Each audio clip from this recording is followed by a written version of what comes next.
Coffee पर Kurukshetra show में मेहमानों द्वारा व्यक्त की गई राय और कमेंट्स उनके निजी विचार हैं। मेहमानों की राय को इंडिया टीवी या शो के होस्ट की राय ना मानी जाए। इंडिया टीवी का मकसद किसी भी व्यक्ति या वर्ग की भावना को ठेस पहुंचाना नहीं है।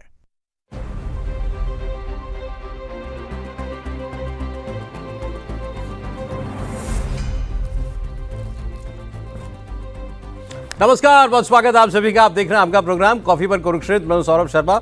बातें होती हैं खुल्लम खुल्ला, वो बताते हैं आपको जो कोई और नहीं बताता, और हम आपकी उम्मीदों पर खरे उतर रहे हो ऐसा मुझे यकीन भी है, उम्मीद भी करता हूं। अब आज हम बहुत सारी बातें करने जा रहे हैं बीजेपी को लेके, सरकार को लेके, उपराष्ट्रपति का पद खाली हुआ है उसको लेके। चुनाव आयोग ने आज ऑफिशियली कह दिया कि हम तैयारी कर रहे हैं, तो मतलब अब इलेक्शन जल्द हो जाएगा उपराष्ट्रपति पद के लिए। एक पॉइंट नंबर 1। दूसरा, क्या अभी और इस्तीफे होने हैं? आप कहेंगे क्या बात कर रहे हो यार, कहाँ इस्तीफे होने हैं? अभी उसके बारे में आपको जवाब देते हैं। मेहमानों से आपको मिलवा लेता हूं मैं। समीर जगांवकर साहब हमारे साथ हैं, सर बहुत स्वागत आपका।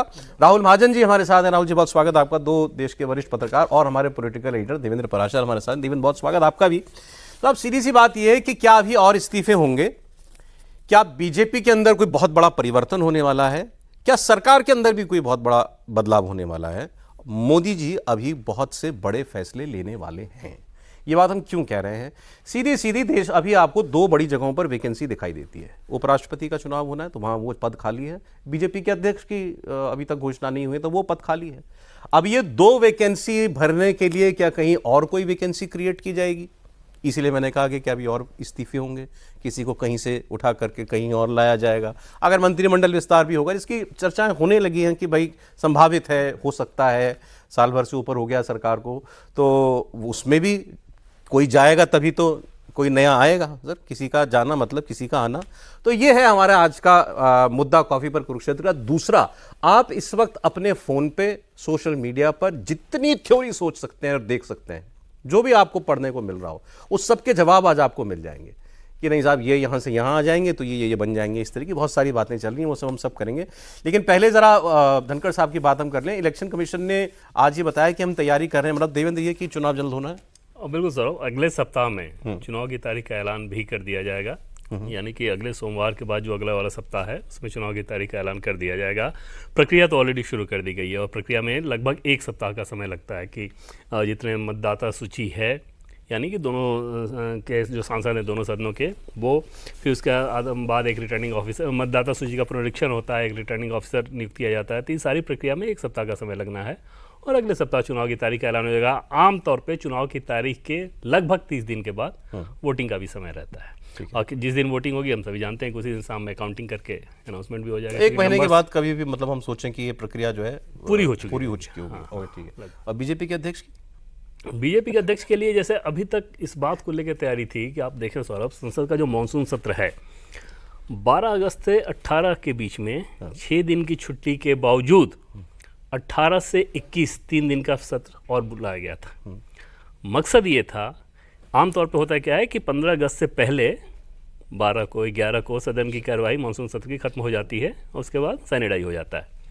इसमें 6 दिन की छुट्टी के बाद 3 दिन के लिए दोबारा सांसदों को बुलाया गया था। उसके पीछे सोर्सेज का ये कहना था कि मकसद ही यही था कि उसके बाद क्योंकि राष्ट्रीय अध्यक्ष का चयन कर दिया जाना था तो सारे सांसद भी यहाँ मौजूद रहे। सत्र चल रहा होता है तो सारे सांसद मौजूद रहते हैं, तो उसमें एक जो बड़ा कार्यक्रम पार्टी के द्वारा किया जाता, एक शो ऑफ स्ट्रेंथ जो दिखाया जाता, वो सारी चीज़ें हो सकती थी। अब क्योंकि अब ये नया सिनेरियो आ गया तो अब उस पीरियड में या उसके जस्ट बाद उपराष्ट्रपति का चुनाव होगा। राष्ट्रीय अध्यक्ष के चुनाव के लिहाज से आप समझ सकते हैं कि थोड़ा और समय अब उपराष्ट्रपति के इस्तीफे के बाद की वजह से बीजेपी अध्यक्ष का चुनाव और टल गया और टला।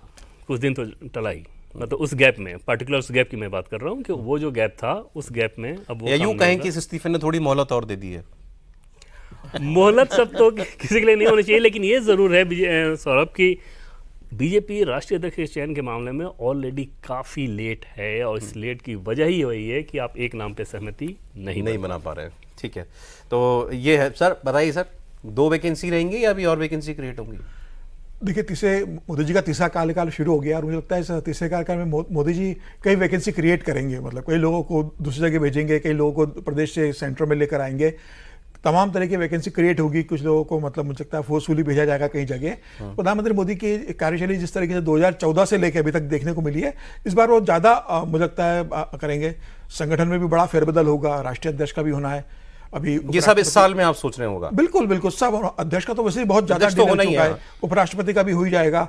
कोई बड़े क्षेत्र जो है प्रदेश के, वो भी मुझे लगता है कि चेंजेस करेंगे। देखिए पिछली बार शिवराज सिंह चौहान को लेकर आ गए थे आप, दिल्ली से बड़े नेताओं को आपने प्रदेश भेज दिया था उठा के, कैलाश विजयवर्गीय प्रदेश चले गए थे, नरेंद्र सिंह तोमर स्पीकर बन के चले गए। तो इस तरीके से भी आपने एक्सपेरिमेंट करे कि दिल्ली में जो स्थापित कैबिनेट मिनिस्टर थे उनको आपने वापस प्रदेश में भेज दिया। तो किस किस के नाम चल रहे हैं सर? तो नाम तो मतलब किसका नहीं चल रहा है उन्होंने आप कहा छत्रप। प्रदेशों के छत्रप।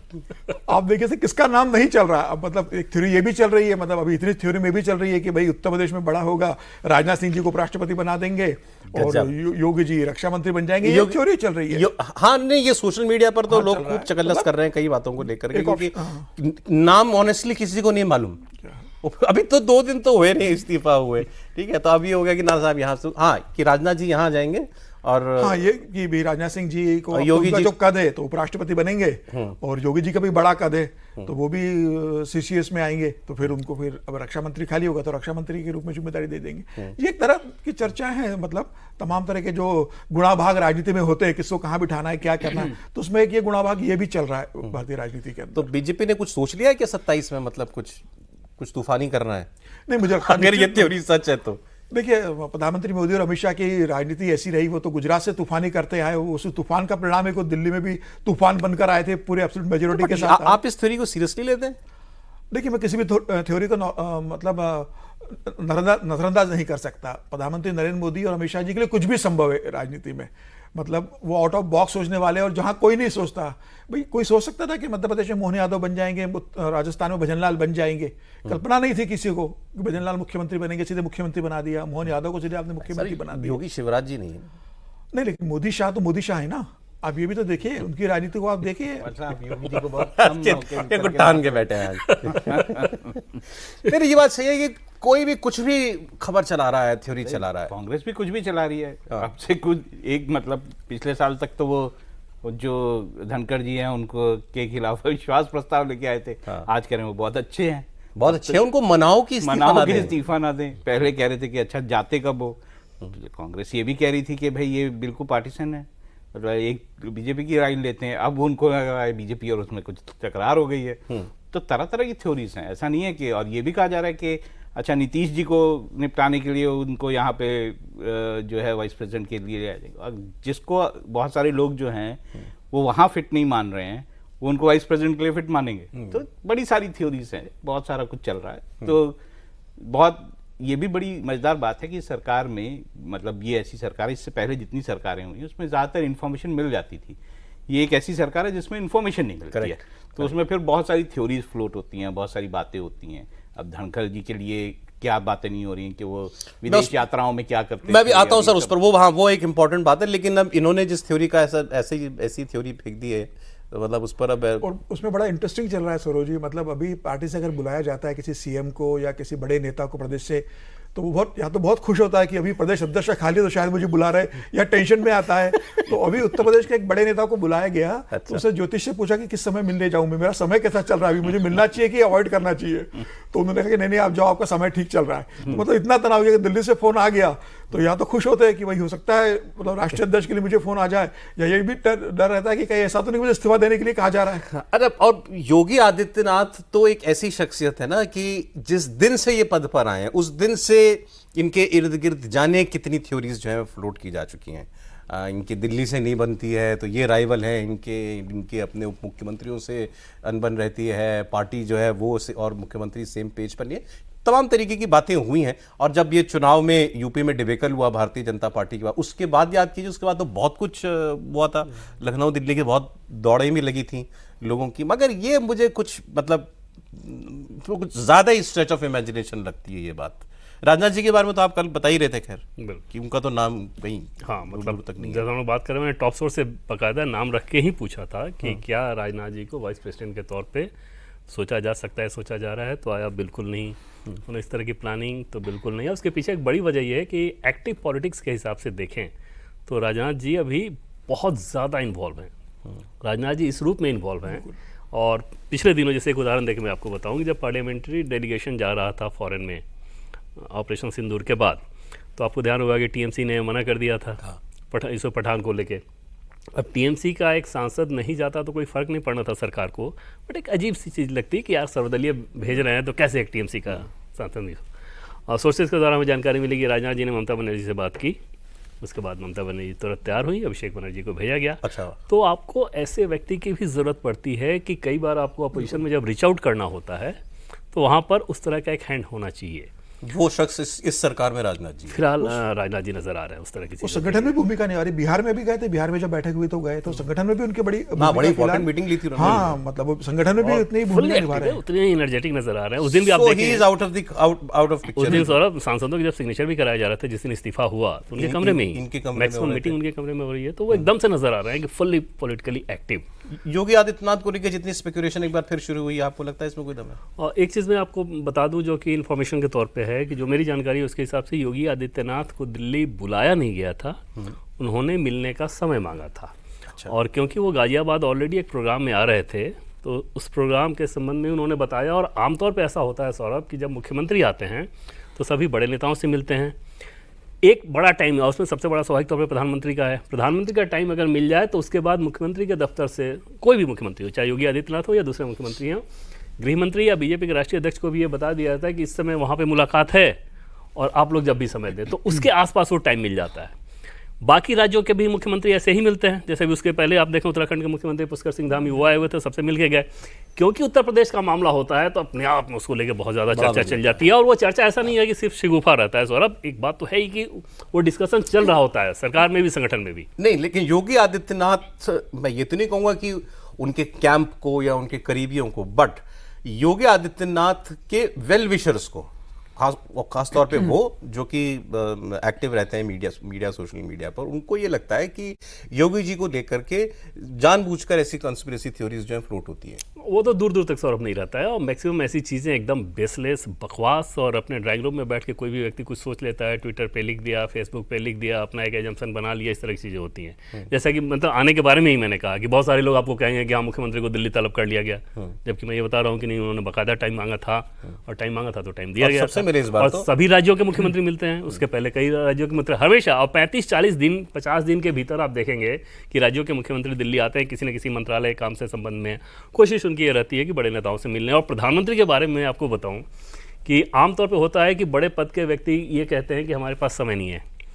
प्रधानमंत्री ऐसे व्यक्ति हैं कि कोई भी मुख्यमंत्री जाए, कुछ भी जाए, तो लगातार इस बात के लिए प्रोत्साहित करते हैं कि आप हमारे यहाँ समय लिया कीजिए, मैं एकदम समय दूंगा, आए तो मिलें, आएँ और मिलने के लिए आएँ और समय लें, और समय की कोई कमी नहीं है। मतलब मैंने किसी नेता के, मुख्यमंत्री का नहीं सुना है कि वो प्रधानमंत्री के यहाँ बात करना चाह रहा हूँ या मुलाकात के लिए समय लेना चाह रहा हूँ, उधर से समय नहीं आया। अगर वो किसी नेता के पास या किसी व्यक्ति के पास फ़ोन नहीं कर रहे हैं तो उसका मतलब ये होता है कि वो फ़ोन नहीं करना चाहते हैं। वो अगर नहीं मिल रहे हैं तो इसका मतलब ये होता है कि वो नहीं मिलना चाह रहे हैं, ये नहीं होता कि समय की कमी है।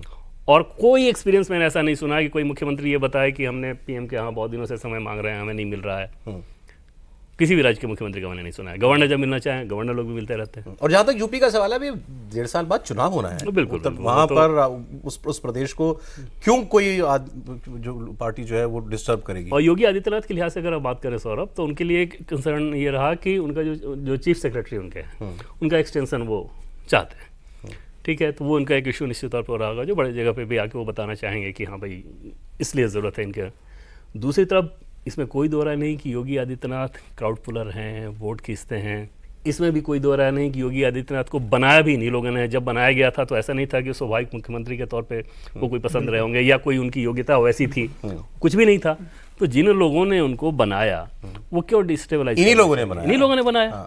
तो जाहिर तौर पे हाँ, संगठन को लेकर हर राज्य में कुछ ना कुछ इश्यूज होते हैं। उत्तर प्रदेश को लेकर चर्चा बहुत ज़्यादा होती है कि समझा जा सकता है कि 80 सांसदों वाला राज्य है। जैसे अभी कर्नाटक बीजेपी की बात कर लें, वहाँ बहुत इशू है। वहाँ के प्रदेश अध्यक्ष एलओपी में खूब तनातनी की बात करते थे। मानो तनातनी इस हद तक है कि एक अगर बैठक बुला देता है, मान लीजिए वहाँ के एलओपी ने बैठक बुला दी, तो प्रदेश अध्यक्ष ने एक दूसरी बैठक बुलाई, इसलिए कहाँ मैं मिस कर गया स्टेट, कर्नाटक में। अच्छा, तो एक अगर एलओपी ने एक बैठक बुला ली तो प्रदेश अध्यक्ष ने बैठक एक बुलाई, इसलिए कि उस बैठक में ये कहा गया कि उस बैठक में नहीं जाना है, एलओपी वाली बैठक में। येदियुरप्पा के बेटे प्रदेश बट यहाँ पे बहुत ज्यादा वो रिपोर्ट नहीं होगा। तो उत्तर प्रदेश पे क्योंकि सबकी ज्यादा नजर रहती है और एक मैं आपको बताऊं ये यूपी की बात ज्यादा क्यों हो रही है कि एक तो बीजेपी का अध्यक्ष का चुनाव अभी बाकी है, और उसमें एक नाम जो है अब कितना गंभीर है वो तो आप लोग बताएं। केशव मौर्य का हम लोगों ने ये सुना कि भाई जो भी प्रोबेबल नेम्स है उसमें एक नाम उनका भी है। अब केशव मौर्य का नाम अगर कंसिडर हो रहा है राष्ट्रीय अध्यक्ष के लिए, तो ये यूपी में तो फिर बड़ा मुद्दा है और योगी जी के लिए भी बड़ा मुद्दा है। इसीलिए मुझे लगता है ये बातें जो है फिर ज़्यादा मसाले के साथ जो है पेश की जाती है। देखिए, एक तो अध्यक्ष के नाम पर कोई सहमति नहीं हो पाई है, ये तो देवेंद्र भी बता रहे थे। दूसरी तरफ योगी आदित्यनाथ के बारे में जितना मैं जानता हूँ और जितना मैं संगठन को पहचानता हूँ, उसमें योगी आदित्यनाथ बीजेपी और आरएसएस दोनों की ही स्कीम ऑफ थिंग्स में काफ़ी प्रोमिनेंट हैं। अब वो कब क्या उनको उनसे किस पद पे उनको लेके आएंगे, कब लेके आएंगे, ये अलग बात है, लेकिन he has a very prominent role in BJP and RSS scheme of things. So अब ये देखना होगा हमें कि कब क्या कहाँ उनको किस तरह से इस्तेमाल होता है। और ये भी बात सही है कि उत्तर प्रदेश में अभी क्यों जो है वो हिलाना चाहेंगे सारा कुछ। तो ये सारी चीज़ें बिल्कुल साफ है। और थ्योरीज और के सेंटर की, केंद्र के कुछ नेताओं की योगी आदित्यनाथ से नहीं बनती है, केशव प्रसाद मौर्य की योगी आदित्यनाथ से नहीं बनती, ये सारी जो थ्योरीज हैं ये थ्योरीज तक हैं। छोटा मोटा हर जगह होता है, जैसे देवेंद्र भी कह रहे थे कि ऐसे तो राजस्थान में बहुत कुछ है। छोटा मोटा ही है राजस्थान में भी बहुत कुछ है ना। राजस्थान में भी इस तरह की चीजें हैं, मध्य प्रदेश में भी इस तरह की चीजें हैं बीजेपी में। तो ऐसा थोड़ा कि बाकी जगह नहीं। यूपी से आप किसी को भी लेके आइए, योगी आदित्यनाथ के लिए तनाव की बात रहेगी। आप केशव प्रसाद मौर्य को ले आएंगे तो टेंशन की बात होगी। आप सुनील बंसल को अगर बना देंगे तो भी योगी आदित्यनाथ के टेंशन की। क्यों नहीं हो पा रहा डिसाइड बीजेपी का अध्यक्ष? देखिए, मुझे लग रहा है इस बार निश्चित रूप से अगर आप भारतीय जनता पार्टी का इतिहास देखें तो कभी ऐसा नहीं हुआ। मतलब जनार्दन कृष्णमूर्ति तो भारतीय जनता पार्टी के अध्यक्ष थे, अटल जी की सरकार थी, उन्होंने कहा कि भाई मुझे मंत्री बनना है, अटल जी का अध्यक्ष पद छोड़िए। तो ऐसा कभी नहीं हुआ कि भाई आप एक साल तक केंद्र में मंत्री भी हो और अध्यक्ष भी पार्टी के बने हुए हो, और अभी तक कोई संभावना नजर नहीं आ रही। तो निश्चित रूप से मुझे लग रहा है कि जिसे प्रधानमंत्री मोदी, अमित शाह या भारतीय जनता पार्टी का संगठन के शीर्ष नेतृत्व चाह रहा होगा, संघ ने अभी सहमति नहीं दी होगी, या संघ जिसको चाहते होंगे, मुझे लग रहा है उस पर शीर्ष नेतृत्व की सहमति नहीं होगी। आप ऐसे थर्ड पर्सन में क्यों बात कर रहे हो? आपको तो मालूम होगा ना कि कौन किसके नाम पर नहीं सहमत हो रहा। नहीं, अब दोनों एक दूसरे के नाम पे सहमत नहीं हो रहा है, ये मुझे लग रहा है कि अभी दोनों की सहमति नहीं बन पाई है। लेकिन मामला जरूर पेचीदा है, वरना इतना लंबा समय नहीं। कौन है? देखिए, संघ की तो कई पसंद हो सकती है। मतलब संघ का ऐसा नहीं कि कोई व्यक्ति को लेकर संघ कभी नहीं हटता, किसी व्यक्ति को लेकर किसी बनाना होगा। लेकिन संघ ये कह सकता है कि भाई जिस तरीके से मतलब पार्टी अभी तक चल रही है, जिस तरीके से हो रहा है, संघ सोच रहा हो कि 2029 के समय, भाई अब मोदी जी कभी 80 साल हो जाएंगे, तो 2029 के समय भारतीय जनता पार्टी को तैयार करना, तो युवा नेतृत्व आए। संघ चाहता होगा कि राम माधव को वापस भारतीय जनता पार्टी में भेजा जाए, फिर महासचिव बना के भेजा जाता है या किस रूप में भेजा जाता है, जनरल सेक्रेटरी ऑर्गेनाइजेशन बना के भेजा जाता है। कुछ और लोग होंगे जिनके पास संघ को लगता होगा कि भाई इन्हें प्रमोट किया जाए, प्रदेश से लाके दिल्ली में लाया जाए। तो संघ ने अपना प्रस्ताव दिया होगा, पार्टी को लग रहा होगा कि फिलहाल की राजनीतिक परिस्थितियों में उन्हें जिम्मेदारी देने की स्थिति नहीं है। हम तो अभी विचार विमर्श हो रहा होगा। मैं क्योंकि कह रहा था वैकेंसी क्रिएट होगी क्या आगे, और इस्तीफे हो सकते हैं क्या। बहुत सारे हमने मंत्रियों के नाम चलते हुए देखे थे राष्ट्रीय अध्यक्ष के लिए, या धर्मेंद्र प्रधान जी का नाम हो, भूपेन्द्र यादव जी का नाम हो, शिवराज सिंह चौहान, खट्टर जी का नाम है। प्रोमिनेंट नाम जो थे वो मंत्रियों के ही चल रहे थे। इसमें कोई दो राय नहीं सौरभ की। जो पहले हम लोगों ने बात की थी कि जिन 6 नामों को लेकर हम लोगों ने बात की थी, उस 6 में तो 5 तो केंद्रीय मंत्री थे, और उस नामों पे वाकई गंभीर लेवल पे चर्चा हुई थी, और उन सारे नामों पे हम लोग पहले डिस्कशन कर चुके हैं। तो वो ऐसा नहीं है कि जैसे धर्मेंद्र प्रधान की बात कर लें, भूपेन्द्र यादव की बात कर लें, मनोहर लाल खट्टर की बात कर लें, शिवराज सिंह चौहान की बात कर लें, इस तरह के नामों में ऐसा नहीं था कि सिर्फ काइट फ्लाइंग हो रहा था। इन नामों को लेकर बहुत गंभीर मंथन है।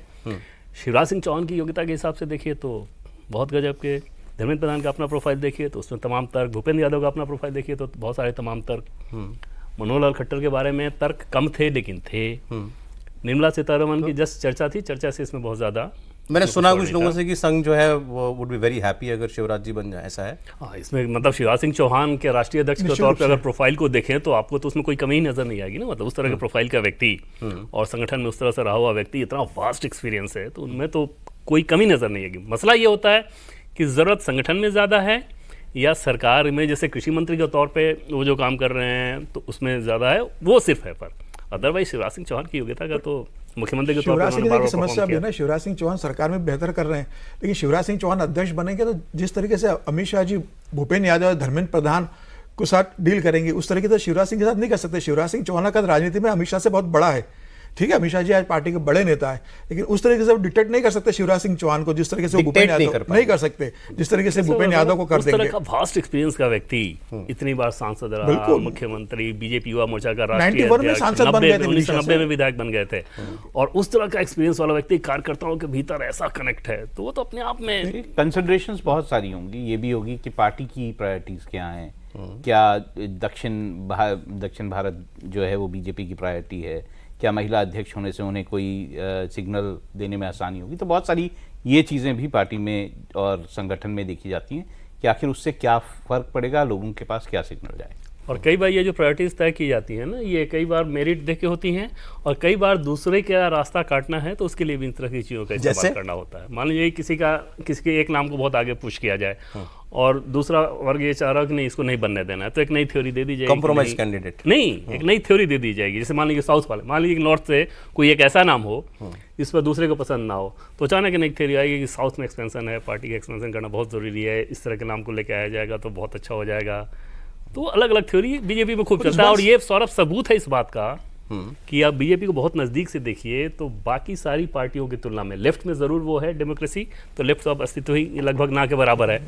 बीजेपी में चीज़ें बाहर से जैसी लगती हैं वैसा नहीं है, बहुत हद तक डेमोक्रेटिक ढांचा है। लेकिन वो मान लिया, लेकिन ये तो बड़ा साफ दिख रहा है ना कि संघ की पसंद इधर सरकार को मंजूर नहीं है या पार्टी को, और पार्टी की पसंद जो है वो संघ को। देखिए इसको इस तरह से कहिए, इसके अलावा कोई और वजह नहीं हो सकती कि एक नाम पे कोई सहमति नहीं हो सकती। दो चीजें लेके चल रहा है, संघ सिर्फ राष्ट्रीय अध्यक्ष को लेकर नहीं अड़ा हुआ है, मतलब जो कि भाई राष्ट्रीय अध्यक्ष हमारे पसंद का बन जाए या जिसको हम नाम भेजा है उसे केंद्रीय नेतृत्व स्वीकार करके राष्ट्रीय अध्यक्ष बना दे। संघ पूरा ये भी चाह रहा है कि भाई आने वाले समय टीम कैसी होगी आपकी, कौन कौन महासचिव होने वाले हैं, राज्य में किसको प्रभारी भेजा जाएगा, मतलब संघ आगे की बदलाव इतने बड़े पैमाने हाँ, पर वैसे कोई अध्यक्ष आता है तो वो टीम बदलता है, बदलता ही है। तो संघ अब ये भी तैयार कर रहा है कि जैसे बीएल संतोष संगठन महामंत्री राष्ट्रीय संगठन के, तो उनके अंदर डेप्यूटी जनरल सेक्रेटरी ऑर्गेनाइजेशन कौन बनेगा, तो भाई शिव प्रसाद जी लंबे समय से, वी सतीश लंबे समय से, तो अब नई टीम संघ भेजेगा, कुछ नए प्रचारक संघ के जनरल सेक्रेटरी बन के आ सकते हैं, जिससे राम माधव बनकर आए थे। ठीक, ये हो गई बात पार्टी अध्यक्ष की, यूपी वाली थ्योरी की हम लोगों ने बात कर ली है। किसी एक नाम पर आप लोग कोई सुन रहे हैं चर्चा क्या वीपी को लेकर के, कि मतलब अब क्योंकि कोई नाम प्रोमिनेंटली कोई नाम फ्लोट हो रहा हो? और नहीं, किसी एक नाम को लेके नहीं है, लेकिन बस ये है कि अलग अलग तरीके से लोग गेस कर रहे हैं। समझा भी जा सकता है कि परसों का ही मामला है, प्रधानमंत्री उसके बाद इंग्लैंड मतलब मालदीव इंग्लैंड सब दौरे पे चले गए, तो जब तक टॉप लीडरशिप बैठे ना, और आज एक बड़े सोर्स ने हमें ये कहा कि मैंने स्पेसिफिक पूछा कि सर 4 या 5 नाम बता दिए, अगर उतना आप लोगों ने शॉर्टलिस्ट कर लिया हो तो। उनका ये कहना था कि 4 या 5 नाम चुनाव की तारीख, चुनाव में जब नॉमिनेशन कराना है उसके 2 या 3 दिन पहले 4 या 5 नाम रहेंगे, और 24 घंटा पहले एक नाम उसमें से आएगा, उसके बाद सार्वजनिक किया जाएगा। इस तरह की स्थिति होगी, मतलब इतना पहले नहीं पता चर्चाएं तो करेंगे ही ना तब तक, ऐसा थोड़ी हो सकता है कि चुनाव से 4 दिन पहले तक चर्चा ही ना करें। नहीं, आप फिर ये कह रहे हैं जैसे जो अगले सप्ताह में जब डेट आएगा इलेक्शन का, तो उस डेट से 2 या 3 दिन पहले 4 या 5 नाम पे चर्चा शुरू होगा, और तारीख के अनाउंसमेंट इलेक्शन के डेट आने से। मुझे लगा आप कह रहे हैं एक्चुअल चुनाव से पहले। इलेक्शन का डेट। ओके, आपके पास कोई नाम आया? नहीं, मैं कोई गेस नहीं करना चाहता हूँ, क्योंकि कोई भी नाम बोलेंगे तो वो तो ज़रूर नहीं होगा। तो देखिए कई सारे ये इसमें चर्चा में सारे लोग शामिल होते हैं, सिर्फ बीजेपी शामिल नहीं है इस चर्चा में, संघ के लोग भी शामिल होंगे। वीपी के सिलेक्शन में सब तरह की उसमें चर्चाओं में आपस में चर्चा होती है कि इस नाम को लेकर उनके क्या विचार हैं, बीजेपी के क्या विचार हैं, ये सारी चर्चाएं होंगी। अब मुझे फिर अच्छा ये बता दीजिए, लोग कह रहे हैं कि जगदीप धनखड़ अगले सत्यपाल मलिक होंगे, कहने का मतलब भाई ये भी थ्योरी है। हाँ, ये भी थ्योरी है, ये भी कहा जा रहा है दोनों जाट हैं। नहीं, और मुझे इसमें कोई आश्चर्य नहीं होगा, उसकी वजह मैं आपको बताता हूँ। सत्यपाल मलिक को क्या नहीं मिला? जम्मू कश्मीर जैसे राज्य का आपने उनको एलजी बनाया, वो इतनी खिलाफ बातें करते थे, और अनर्गल बातें, अनर्गल शब्द मैं जिम्मेदारी से इस्तेमाल कर रहा हूं क्योंकि एक बात पर तो उन्होंने खुद ये बोला है कि मैंने झूठ बोला था, होम मिनिस्टर के बारे में कुछ उन्होंने बाद में कह दिया था, फिर बाद में उन्होंने कहा नहीं वो बात गलत थी, मैंने गलत बात बोली थी, तो इसीलिए तो वो उस हद तक चले गए। अरे भाई, तो ये आदमी जगदीप धनखड़ साहब जो हैं, इनके लिए तो क्या क्या बातें नहीं कही जा रही हैं, आप 2 दिन से उठा करके देखिए क्या चर्चाएं नहीं है, और वो सच होंगी। मैं ये नहीं कह रहा कि वो गलत है, मगर आप किसी व्यक्ति के बारे में अगर अंदरूनी बातें निकाल करके बताओगे तो कभी ना कभी तो he will pay you back in the same coin ना। मानते हैं कि नहीं मानते? एक चीज बताइए ना, इस बहुत सारी बातें हो रही है, थ्योरीज है ना। अब ये कहा जा रहा है कि अच्छा बाहर से जो लोग बीजेपी में आए थे वो टिक नहीं पाते हैं, जेडी खास तौर से जनता दल से जो आए थे, फिर नाम गिनवाए जाते हैं उसको लेकर जनता दल के कि कौन कौन लोग आए थे, और किस तरह से उसको पार्टी ने रिजेक्ट किया। तो बहुत सारी थ्योरीज हैं। मैं यही कह रहा हूँ ना, जब कोई इंसिडेंट हो जाता है उसके बाद इसी तरह की थ्योरीज निकाली जाती हैं। ये बात मगर आपको ये ठीक लगा, जैसे मतलब अखबार में छपी हुई थी आज कि भाई विदेश दौरे पे गए तो कहा मुझे राष्ट्रपति का प्रोटोकॉल क्यों नहीं मिलता, मुझे प्रधानमंत्री की लेवल वाली गाड़ी क्यों नहीं, आपने बहुत सारी बातें बताई। विदेश दौरे पे गए तो उन्होंने पर्टिकुलर ये मांगा कि ये छपा है कि ये मांगा कि मुझे इतना बड़ा स्वीट चाहिए, यहाँ स्वीट चाहिए बड़ा, मेरा ईरान में हवाई जहाज गए है वो ऐसा होना थे चाहिए। और रईसी को उसमें फेडरल में स्टेट गेस्ट के तौर पे इधर से मतलब भेजा गया था अटेंडेंट के तौर पे, और वहाँ पर उन्होंने ये डिमांड की थी। लेकिन एक चीज़ मैं सौरभ आपको बताऊँ कि पहली बात तो ये कि इस्तीफे के बाद से टॉप लेवल की अगर बात कर लें सरकार या बीजेपी के टॉप लेवल की, तो एक भी लेवल से कहीं से सोर्सेज के मार्फत भी ये इन्फॉर्मेशन कुछ नहीं आया है, ठीक। और बहुत ट्राई किया गया है, सबने ट्राई किया है। दूसरी चीज़ कि जिन चीज़ों को हम लोग रिपोर्ट कर रहे हैं, ये ऐसा नहीं है कि रहस्य कोई ऐसा था जो अभी पता चला है। अगर पार्लियामेंटेरियन से अगर आप बात करें, वो आपको लगातार इस बात को बताएंगे। लोकसभा या राज्यसभा के सचिवालय के अधिकारियों से बात करें, वो बताएंगे। विदेश मंत्रालय के अधिकारियों से बात करें तो वो ये बताएंगे कि हाँ ऐसा होता है, बताते रहे हैं पहले से। चीज़ें वो रिपोर्ट नहीं होती थी, क्योंकि आमतौर पे उपराष्ट्रपति के बारे में इस तरह की चीज़, मान लीजिए कोई प्रोटोकॉल को लेकर बहुत ज़्यादा डिमांड कर रहा हो तो आप रिपोर्ट कैसे कीजिएगा? मतलब क्या सोच के आपको रिपोर्ट करना है? मतलब संवैधानिक पद वैसे है। कायदे में तो सब कुछ रिपोर्ट होना चाहिए। नहीं, अगर आप बोलें, कोई रिकॉर्ड पे आके कुछ बोले, कुछ ये करे, हाँ, तो उसका कंडीशन हो जाता है, तो हाँ, प्रासंगिकता होती है। हाँ, बिल्कुल ठीक बात। अभी प्रासंगिकता इस लिहाज से है कि क्योंकि इस्तीफा हुआ है तो उसके पीछे सारी चीजों की वजह पे अनुमान लगाया जा रहा है कि हाँ ये सारी जगदीप, चीजें मैंने चल सवाल ये किया था, क्या जगदीप वही मैं धनखड़ आपको सत्यपाल बोल- मलिक होंगे? नहीं, तो इसका सर, ये- सर, 10 देवेंद्र जी सेकंड, जैसे 10 बोल सेकंड, रहे हैं कि कोई भी सरकार की तरफ से कुछ नहीं बोला गया, तो धनखड़ की तरफ से भी कुछ नहीं बोला गया। नहीं तो धनखड़ जी तो यही मान रहे होंगे ना कि मेरे बारे में खबरें फ्लोट की प्लांट की जा नेचुरली रही हैं। उनको एकदम ये लग रहा यही होगा लग कि रहा हाँ होगा हाँ, ना। उनको एकदम ये लग रहा होगा कि हमारे बारे में ये बताया जा रहा है। लेकिन उनसे इर्द गिर्द वाले जो उनके लोग हैं, मुझे लगता है कि उनको ये ज़रूर पता होगा, क्योंकि ये बातें पार्लियामेंट में सौरभ रेगुलर होती थी। ऐसा नहीं है कि अभी ये शुरू हो गई हैं। जैसे मान लीजिए कि आप संसद टीवी की मीटिंग आप बुला लें और उस मीटिंग में बुला के इस तरह से कहिएगा कि संसद टीवी का बॉस कौन, जगदीप धनखड़, जनदीप धनखड़। खैर उसमें बहुत अब ये बातें तो सब लोग जानेंगे ना, बाहर जाएंगी। जैसा कि आपने याद दिला दिया, मैं सत्यपाल भूल ही मलिक गया का था। मैं ये राहुल महाजन जी जो है ये राज्यसभा टीवी के एडिटर इन चीफ रहे हुए हैं। कौन सी ईयर में सर? मैं 2018 से। तो उस टाइम कौन थे वीपी? उस समय वेंकैया नायडू। वेंकैया नायडू थे। हाँ, पर देखिए ये कोई धनकर सेंट्रिक मैं इसे नहीं मानता हूँ। जो भी राज्यसभा, जैसे तब भी, अब ये बातें बहुत सारी हैं लेकिन कुछ बता देता हूँ कि जब वहाँ पे भी ये बात होती थी कि वाइस प्रेसिडेंट को इतना दिखाया जा रहा है। क्यों दिखाया जा रहा है? हाँ, राज्यसभा बहुत लोगों को किसको तकलीफ प्रॉब्लम होती हो रही थी? बहुत सारे लोगों को होती थी। अरे कोई तो एक तो इसी तरह से लोकसभा में होता था, लोकसभा टीवी में, कि किसी को इतना क्यों दिखाया जा रहा है। जब दोनों को ज्वाइन होके वो संसद टीवी हो गया तो भी ये टसल जारी रहा कि जो है वाइस प्रेसिडेंट को ज़्यादा दिखाया जाए कि जो स्पीकर, लोकसभा स्पीकर को ज़्यादा दिखाया जाए, ये भी टसल चलता रहा। तो ये बहुत कुछ जो है वो नॉर्मल वे में चलता रहा। ओपन होता है ये, ऐसा नहीं है कोई रहस्य रहता है, सब कोई बात कर रहे होते हैं। जगदीप धनखड़ का जो आप बोल रहे हैं ना कि सत्यपाल मलिक बनेंगे, मुझे इसकी संभावना बहुत कम नजर आती है कि वो इस तरीके से ये नहीं बोलेंगे सरकार के उनका दूसरा रीजन भी है, क्योंकि जो दोनों ब्रदर है, छोटे भाई जो है रणदीप धनखड़ और कुलदीप धनखड़, वो दोनों राजस्थान की बड़ी राजनीति करते हैं। एक तो अशोक गहलोत का राइट हैंड है रणदीप धनखड़, उसको चेयरमैन भी अशोक गहलोत ने बनाया था, बहुत क्लोज है अशोक गहलोत का। और दूसरा छोटा भाई जो कुलदीप धनखड़, वो बड़ा बिल्डर है राजस्थान का। तो कहा यह जाता है कि भाई जब ये गवर्नर थे या बाद में जब बीजेपी की पार्टी पॉलिटिक्स में बहुत प्रभावशाली बने, उपराष्ट्रपति बने, तो उन्होंने राजस्थान की राजनीति में बहुत हस्तक्षेप किया, मतलब नहीं, व्यवसाय के उसमें। और अब उनके जो व्यवसाय हित है उनके परिवार के वहां पे, उसके कारण वो सरकार के खिलाफ मुझे नहीं लगता कि में भी, मगर वो जिस किस्म की पर्सनालिटी हैं, राजनीतिक बयान जिस तरह के आदमी देते और हैं। बिल्कुल, थोड़ा सा लकीर से आगे चले जाने वाले उनके हिसाब से सौरभ देखिए कि उनको तो ये लगेगा ना कि बंगाल के गवर्नर के तौर पे रहते हुए जो कुछ मैंने किया, उसके बाद हमें उपराष्ट्रपति बनाया गया, मतलब मेरी पर्सनैलिटी, मेरे काम करने का तरीका, सब कुछ आपको पता था।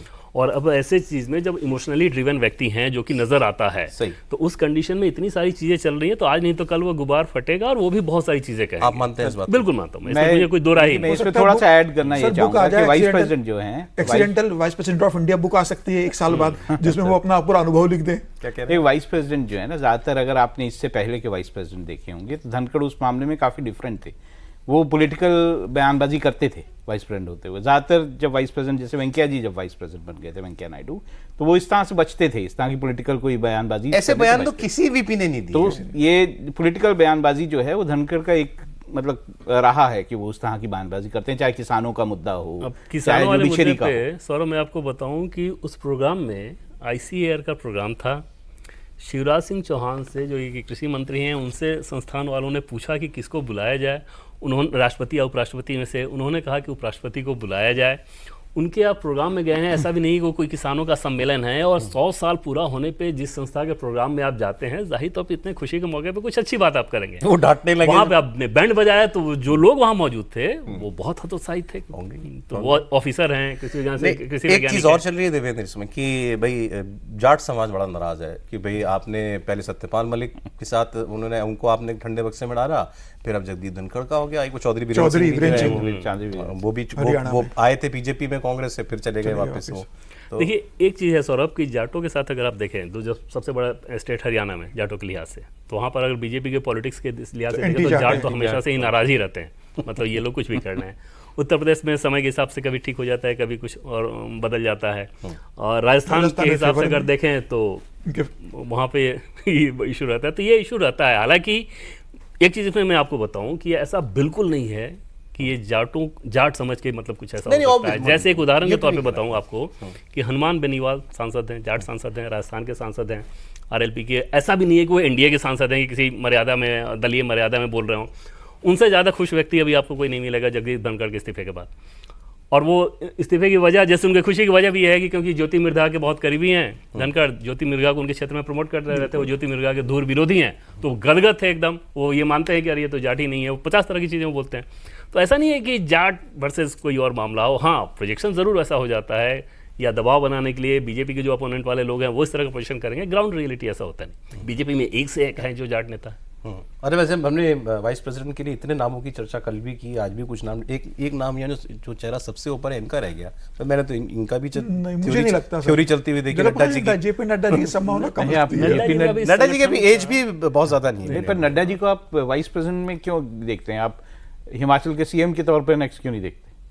मतलब हम थ्योरीज की बात कर रहे हैं। थ्योरीज यही बोल रहा हूँ कि ये ज्यादा बड़ी थ्योरी है कि हिमाचल में CM उनको बनाया जा सकता है नेक्स्ट उसमें जब जीतेंगे तो खैर अलग अलग बातें। बीजेपी तो अपना CM अभी बना लेना चाह रही थी, वो तो सरकार गिरी नहीं मानी। वो गड़बड़ हो गई। संगठन को लेके और संसदीय कार्य को लेके भी बहुत पोटेंशियल बाकी है, बहुत ज़्यादा इन्वॉल्व भी है। तो मुझे लगता है कि पार्टी अभी इसी रूप में उनका इस्तेमाल करना चाहेगी। नाम के हिसाब से कल सौरभ जैसे जो बात हो रही थी कि बीजेपी संगठन का ही और उस तरह की विचारधारा वाला व्यक्ति शायद इस बार हो, क्योंकि वो इस परसेप्शन से हम लोग भी बात कर रहे थे कि धनखड़ के बाद शायद पार्टी वैसा सेफ प्ले करे। बट आज मुझे बड़े व्यक्ति ने कहा, जो कि संगठन के खांटी व्यक्ति हैं, उनका ये कहना था कि अगर इस तरह की थ्योरी अगर आप सोच रहे हो तो एक बात बताओ, आरिफ मोहम्मद खान क्यों नहीं और आरिफ मोहम्मद खान क्यों, दोनों ही केस है। हमने तो चर्चा की उनके नाम क्या, आरिफ मोहम्मद खान क्यों। हाँ, तो उस कंडीशन बोले कि अगर उस नाम को आगे कर दिया जाए तो किस मुंह से ये लोग कितना अपोज करेंगे अपोजिशन वाले। तो उनका ये कहना था कि एकदम से ये ओपन है। ये बीजेपी के सीनियर आदमी ने आपको पूछा? बहुत। वो नाम ऐसा है कि अगर नाम मैं ऑन रिकॉर्ड कह दूं तो लोग अच्छा उनका ऐसा सोचना है, मतलब मामला तो गंभीर होगा। आरिफ मोहम्मद खान बड़ा नाम, और साथ साथ वो ये कह रहे थे कि क्या हर्ज क्या है? नहीं कोई हर्ज नहीं। उन्होंने पूछा कि बताओ इसमें हमें क्या दिक्कत है, अपने आप कंडक्ट भी बहुत अच्छा किया उन्होंने, हर तरीके से उनका सारा कुछ सही बैठता है। तो ये एकदम से ओपन केस है। अभी एक दूसरा नाम जो चलता है कि जो आपने बहुत ज़्यादा देखा होगा कि क्योंकि 5 अगस्त को जम्मू कश्मीर के उपराज्यपाल जी मनोज सिन्हा का कार्यकाल खत्म हो रहा है, उनका ये कहना था कि अगर उस नाम पे भी बात कर लें तो क्यों नहीं, मंत्री क्यों नहीं, कैबिनेट मिनिस्टर क्यों नहीं। तो एकदम से ओपन, वही मैं कह रहा हूँ कि एकदम से ओपन वाला केस है उसमें आप। चलिए, तो कुछ अफवाहों पे, कुछ कयासों पे चर्चाएं हुई हैं आज हमारी, कुछ नामों पे भी बातें हुई हैं। अब देखिए ये इतना तो है, आप लोगों ने आज कुछ अफवाहें तो कत्ल की हैं जो जरूरी भी थी। लेकिन सबसे शानदार इनका है कि बहुत सारे छत्रपों को राज्यों के बड़े छत्रपों को हिलाया जा सकता है। आज कुछ अफवाह खत्म हुई है, कल कहीं नई अफवाह आ जाएगी। फिर उसको देखेंगे। बहुत शुक्रिया समीर जी, राहुल जी, बहुत शुक्रिया, देवेंद्र बहुत धन्यवाद आपका।